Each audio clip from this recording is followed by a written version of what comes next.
Hi everybody! I got comfortable on my bed because today I'm doing something a little bit different. I recently reached the 10,000 subscriber mark on my channel, which is such a sweet reward. I'm so happy about it. I am putting so much work into my channel and I am so stoked that people find value in it and that they choose to come back again and again and again to watch my stuff and to watch me be creative. So this is kind of what my channel is about. I don't usually share loads about my private life at all, and I don't plan on doing that in the future either. However, I am aware that a lot of you are quite curious about, you know, me and what my life is like and who I am, where I'm from, what I do, why I'm in the place that I am in, and all of those things. So I decided to reach out on my community page and on Instagram to give you guys the opportunity to ask me whatever you want, really.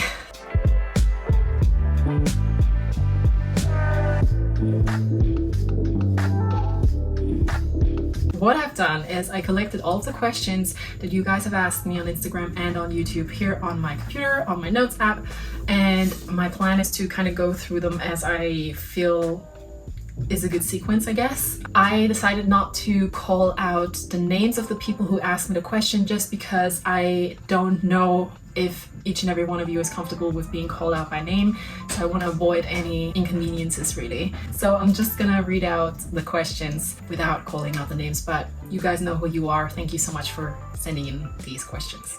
Okay, let's start, I guess.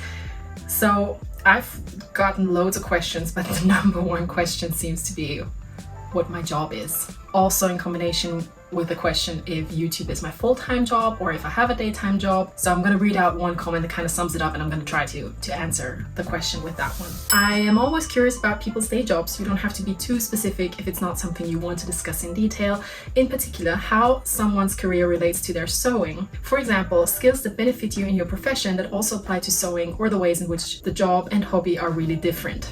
So that's kind of a good, nice rounded question. So I'm not going to tell you exactly where I work. However, I can tell you that I am a marketing professional. I am a digital marketer. And I guess that also answers the question whether my job kind of relates to the sewing. Yes and no. As a digital marketer, I obviously work online all the time. I work on different social platforms. I work with Google Analytics and other tools. I wouldn't call myself a SEO specialist by no means, because otherwise my channel would be probably much bigger than it is right now. However, this is what I do. I do it for a small company here in London. I have in the past worked for multiple startups, also in a capacity of a community professional, which kind of like falls into the realms of community management, social media management, which is why it's very important to me that I respond to all of you guys' comments whenever you leave some under my videos, because that's just something that I believe in. I want to build this sewing community here on my channel and I want to make sure that you feel like you can communicate with me. So this is also kind of like coming from my background in that field. And I have also worked for a very, very, very, very, very big tech company that all of you know. I'm not gonna say the name of it. It's not Google. It's one of the other ones, but I was there for a while as well. So I do have a couple of years under my belt in online community management, digital marketing. That's what I do. So again, does it relate to the sewing? Not particularly, but it definitely does relate to the creative background of me doing this YouTube channel, I guess, because it's all about creating content, and this is also part of what I do in my day job. Ways in which my job and my hobby are really different is probably that my hobby is just something that gives me an immense amount of joy and never tires me out. Versus my day job being something that I enjoy doing, but it definitely does tire me out at times just because of, you know, the politics of working in any company really can be quite exhaustive. Related question to what my job is also just generally about my career, which I kind of told you right now, but also what is my uni background. I do have a bachelor's degree that I got from the University of Vienna, which is in Austria, which is where I'm from, which is also one of the questions you guys have asked me a lot. I am originally from Austria, so my first language is actually German, Austrian German, which is a little bit different from German, but still the same language. It's kind of like comparing, you know, Irish people to English people, I guess. So yeah, That's where I'm from. That's what my first language is. That's also where I studied 3 years in university. I didn't do it immediately after school because I wasn't entirely sure what I wanted to do. Eventually, when I did sign up, I signed up for communications, marketing, PR. So that's what my degree is in. Another question that I received is, at what age did you move to London? Would you ever move back to Austria? And why did you move to the UK? Right, so I moved to the UK when I was 25, so about 5 years ago now, which tells you how old I am. And I came here not by myself, I came here with my long-term boyfriend, who's still my boyfriend. We came here because we knew that we didn't want to stay in Austria. We knew that we wanted to move abroad. We knew that Brexit was about to happen, and we realized that it was a very, very good moment in time for us to come here, try out living here, see if we like it. And evidently we did, because we're still here. So that's kind of like why I came to the UK. Fun fact, I always loved everything English. I'm a bit of an, or I used to be, I guess, a bit of an Anglophile. However, my first experience in a English-speaking country was actually in the US. I went to the US a couple of times between 2016 and 2019, actually, when the pandemic hit, for extended periods of time. And I went to California, West Coast, but most of the time spent in California, and I loved it there. Still have a sweet spot for it. And I guess this is also what explains my weird English accent. That is not an English accent, but more so a neutral American accent, I guess. And for the life of me, I don't think I will ever have a British English accent. Sometimes it slips in a little bit. I can hear it now when I edit my videos, but yeah, most of the time I roll my R's and my A's and my vowels and all that stuff. So really hard to get rid of, but I also don't want to fake anything. You know, I think I have a bit of a pet peeve with people whose first language isn't English, and then they pretend to be somebody or from somewhere because they think they can fool people. I don't know, but I just don't appreciate that very much. So I'm just trying to speak the way I can, really. I'm not trying to sound like anybody or anything. So that's what I sound like. Right, and then the third part of that question was, would you ever move back to Austria? That is a question that I get asked almost daily by different people. I do not know if I will ever move back to Austria. I don't know if I will die here, but at the moment, I don't really see myself in Austria. It's a beautiful country. I love it. I had a great childhood there, and it's just, especially in summertime, I like going back there to just get a bit of a summer break, get out of the city, because, you know, London can get a lot as well. So I like going there, especially in the summertime, and enjoy the countryside. It's also a great spot to get to anywhere in Europe, really. So if I wanted to do a road trip to the sea, very easy to do from there. So always love going back. I'm there about 3 times a year. So I have strong ties to Austria. I have nothing against it. But in terms of like economic climate and I guess socio-cultural climate, I just enjoy living in a big city and meeting people who, you know, think and talk and work and just tick like me, I guess. In that sense, coming back to like why I moved here, all of those things, I guess I see myself as a expat still, because I came here for professional reasons. However, I hope that soon I will be an immigrant. And more on that maybe at another point. Oh, maybe a little bit more about like my background, maybe my educational background and how I got into sewing, because that's also a question that I received a lot. So for example, one question is, I love watching your videos while sewing. Thank you, I love that. Did you learn sewing in school or are you self-taught? I want to say both, but I guess that wouldn't be fair because I actually did go to fashion school when I was a teenager. So in Austria, there is this thing where when you're 14 years old, you kind of have to decide what kind of person you are. And based on that, you have to decide on which school you want to go to. And I decided on being a creative person. So I went to a school that focused on fashion design, sewing, and also bits of product management and marketing. So I do have a bit of like a business degree background, I guess, with a heavy focus on fashion design. I did that for 5 years, age 14 to 19. So yes, I did learn the ropes and the skills of sewing in school. However, I am not embarrassed to say that I was awful at it. I was always one of the students who like were extremely good at drawing and coming up with ideas and designs and choosing fabrics and all that stuff, but then actually bringing those things to life was not my strength, I guess. So I always teamed up with one of my best friends in school. She was such a good seamstress, like from day one, really, if I think about it. So yeah, I did learn at school. However, I didn't really sew anything for a long time after that. So when I graduated and I went to uni, I didn't sew anything until like years later when I went to a Viennese ball, which is a thing, and I made a beautiful, very, very complicated, very expensive evening gown. I probably still have pictures, so I assume that I can insert them here. So this is the first thing that I made after fashion school, and it was way over my head because I just hadn't sewn anything in ages. But it turned out okay. Looking at it now, I'm cringing, but it looked nice on the day. So yes, after that, again, I didn't sew for ages until I moved to London. I don't know exactly what got into me, but I suddenly felt extremely motivated seeing all of the beautiful people here on the streets who are just not afraid to show their true colors and try different things and wear different things and are like super trendy but also stylish at the same time. So I really, really felt like I wanted to start sewing again. And at the time I lived in a super small apartment that didn't even have space for a desk, but I did it anyway. So I ordered like a super cheap 70 quid brother sewing machine from Amazon and started sewing again. And the first thing I made was absolutely unwearable. It was a rag. It was awful. I threw it away. I don't have it anymore.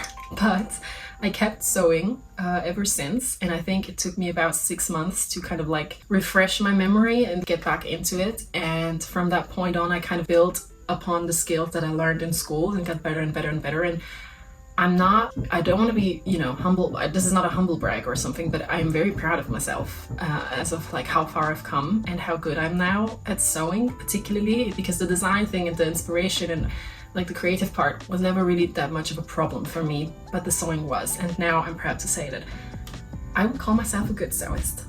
Yes. All right. That's that. Yeah, I guess that covers everything about my background and where I'm from and why I'm here and what I do. So let's move to some more fun questions. Good question is, congrats, you deserve it. Regarding my 10K followers, thank you so much. How do you manage your time between your sewing project, your job, and the video editing each week? Do you have some best practices to share? That is a brilliant question because that is something that was really nagging at me for a long time because it's a lot of work. Running a YouTube channel where you upload a video every week is hard enough, but then actually doing it in something like fashion design and sewing is even harder because there's so many additional pieces. If I was just sitting here talking to a camera every week, I would be able to do that in probably an hour or two. No offense. I know there's a lot of great YouTubers out there who just do that, but I have to, there's stages. I have to realize what I want to make. I have to design it. So sit down and draw it. I have to make the pattern, I have to cut all of my pieces, I have to sew the garment. I have to then actually go out and shoot the thing because, there's final reveals in my video, so that's 6 things already. Then I have to manage all of my files, like all the video clips on my phone, get them to my computer, import them, edit them, and the editing process is also in stages. So first you import it, you kind of cut through it for a while until you kind of like have the bits and pieces that you want to keep and have the amount, like the length of the video, like cut out. Then you have to go over it again to, smoothen out any knacks and weird things. Then you have to put like sound effects and music over it, which again is kind of like a whole process. Then you have to do the final reveal, then you have to export it, you have to upload it to YouTube, you have to SEO optimize it, you have to wait for the day where it goes live, respond to all of the comments, promote it on social media, and start again. So yeah, that's a lot. Actually, me saying it out loud right now makes it sound even crazier than it already is. But yeah, it's a lot of work, and it's definitely like a second full-time job for me right now with my marketing work, my day job that actually pays me, that makes me afford being able to live in London and buy all of the resources and things that I need for my YouTube videos. So I work a lot.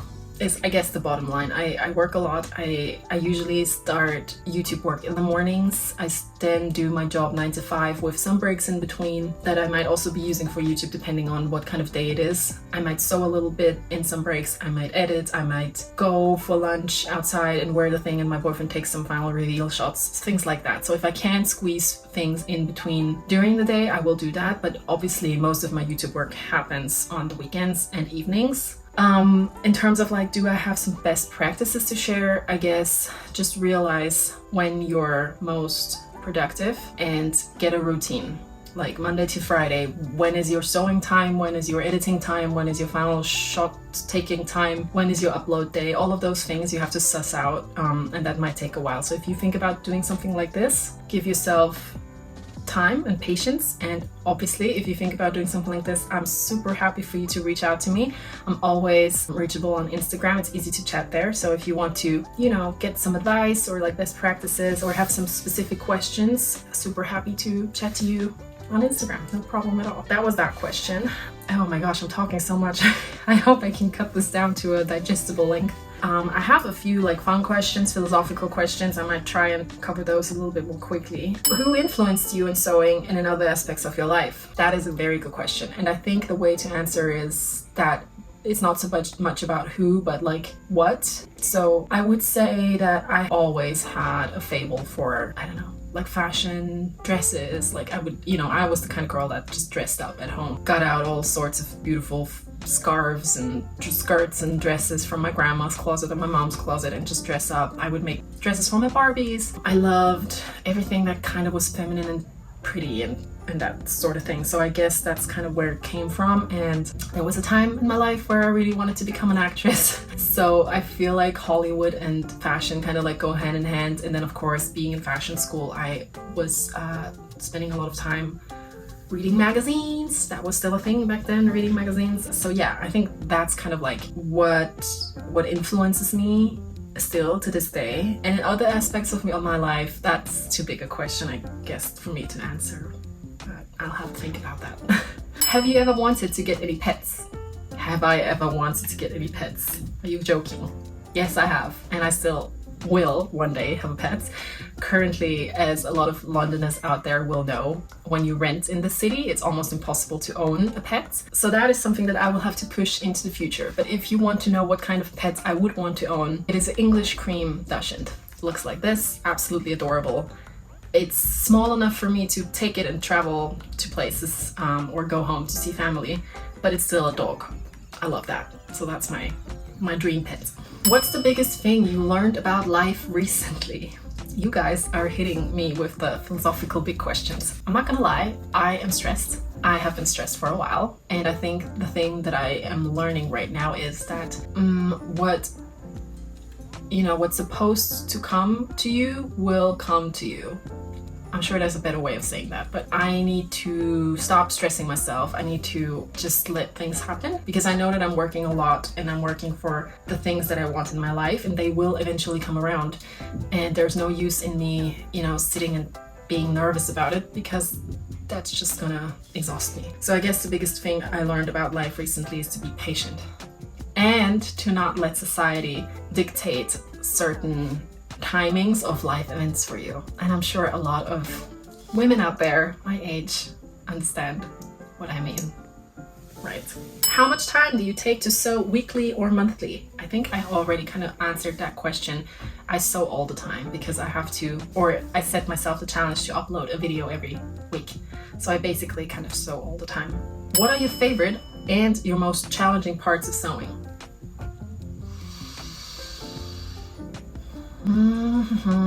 My favorite part of, I want to talk about like the whole process of making a garment, not just the sewing, because that's just one part of the whole thing.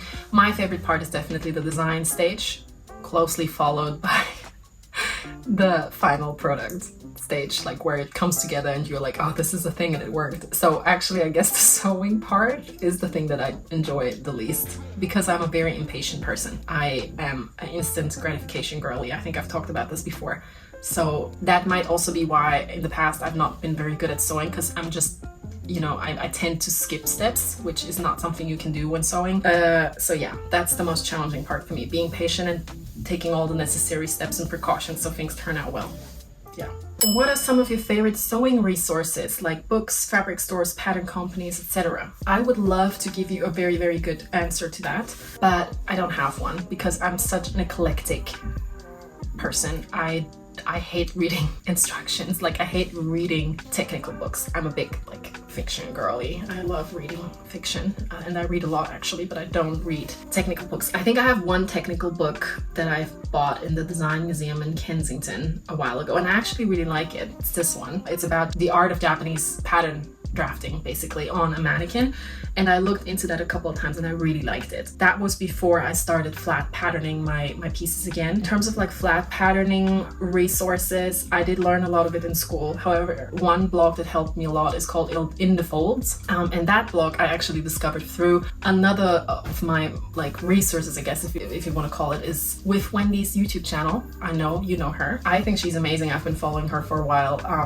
And I can't wait for her to get back into it after having little Marla. And she is already, so I'm so excited for her videos. And they're so good. Like they keep getting better and better. She's a huge inspiration and she just, yeah, I don't know, like she's self-taught and she's so good. So that's a couple of resources that I really like.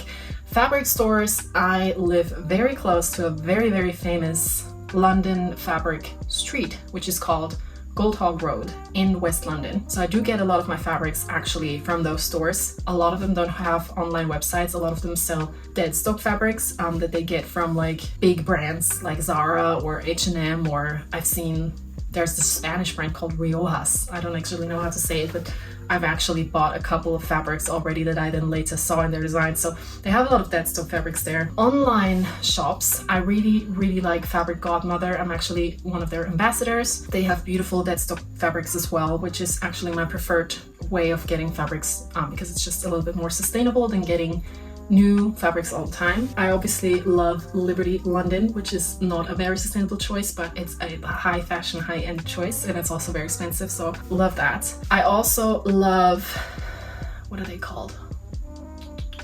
That's their name. That's a very nice fabric shop as well, also London based. So you can see that apart from Liberty, I really like either supporting local fabric stores or supporting independent female-owned fabric online shops that also tend to have physical locations, but I order from them online because they're far away. Pattern companies. I have my own pattern company since this year. I have an Etsy shop where I sell my own patterns, and believe it or not, I am not a big like sewing pattern girl. I don't buy sewing patterns almost never, really. I pattern all of my stuff myself. And I started selling my patterns on Etsy. And there's another question here, which is, will you release more patterns in the future? Yes, I will, but actually working on a pattern and developing it and making it so that other people can use it is a very, very extensive process. After the second pattern now, I think the average amount of time it takes me to produce such a pattern is about 3 months. 2.5 to 3 months. It's a long time. So I'm hoping that this year I will be able to produce 1 to 2 more patterns, and I think they will be a little bit more colder weather oriented and not necessarily summer dresses, but we will see. Might be a winter dress or a dress that you could wear all year round. And that's the last question because I'm tired, man. This was a lot. What is your favorite thing to do besides sewing? I love eating. And my favorite way to pair eating is to actually be in a different place, in a different country. So I love traveling and I love exploring other cultures through food. Sadly, having made the choice of being like an immigrant, an expat, that costs a lot of money. Like rebuilding your life completely in a different place in the world is costly. And I'm also, I guess, in a phase of my life where career comes first. So I'm not actually traveling that much, which breaks my heart.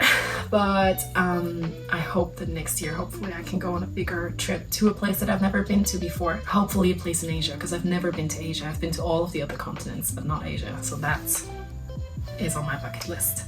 That's it, I guess. I hope this was interesting in some shape or form. I've never done this before, so it might have been a bit chaotic, but you know, we live and we learn. Let me know if you have any other questions. Let me know if my answers kind of like answered the questions you had. And again, like I said, I love to connect with you guys. I love to get to know some of you better. And I am very much aware that there are some of you out there who've been around since the very beginning. And I guess I have to reiterate how extremely effing grateful I am for you guys. This is not something I take lightheartedly. I'm very, very proud to have, you know, people like you behind me who watch my stuff every week and who feel inspired by the things that I do. That is such a privilege. And it's also what keeps me going. It's what makes me do 2 jobs basically a week and makes me upload a video every week.